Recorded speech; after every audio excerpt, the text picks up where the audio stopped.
అందరికీ నమస్కారం. IMF international monetary fund so present గా ఇది యుఎస్ లోని వాషింగ్టన్ డీసీలో ముఖ్య కార్యాలయం ఉంటుంది. సో దీని అధ్యక్షురాలు వచ్చేసి జార్జియో క్రిస్టియోనా. సో డిప్యూటీ డైరెక్టర్ వచ్చేసి మన భారతదేశానికి చెందిన గీత గోపీనాథ్.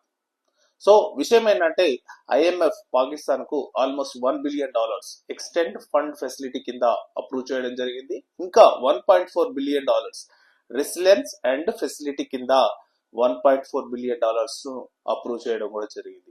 అంటే భారతదేశం పాకిస్తాన్ ఉద్రిక్తతల మధ్య ఐఎంఎఫ్ ఉద్దేశపూర్వకంగా పాకిస్తాన్ కు సహాయం చేయడం అనేది భారతదేశం చాలా వ్యతిరేకించింది, అపోజ్ చేసింది. ఓటింగ్కి వెళ్దామని చెప్పి ఐఎంఎఫ్ లో తీవ్రంగా పోరాడింది. కానీ అమెరికా సహాయంతో ఐఎంఎఫ్ పాకిస్తాన్ కు అప్రూవ్ చేయడం జరిగింది అనమాట.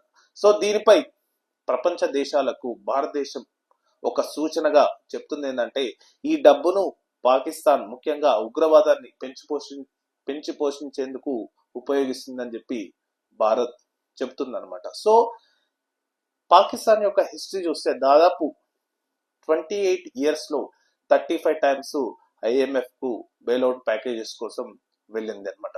సో పాకిస్తాన్ ప్రజెంట్ గా నడుస్తుందంటే ఓన్లీ కేవలం ఐఎంఎఫ్ వల్లనే పాకిస్తాన్ దేశం రన్ అవుతుంది. ఒకవేళ ఐఎంఎఫ్ బెయిల్అవుట్ ఇవ్వకపోతే పాకిస్తాన్ ఆర్థిక వ్యవస్థ కుప్ప కూలిపోతుంది. సో ఇది. Thank you.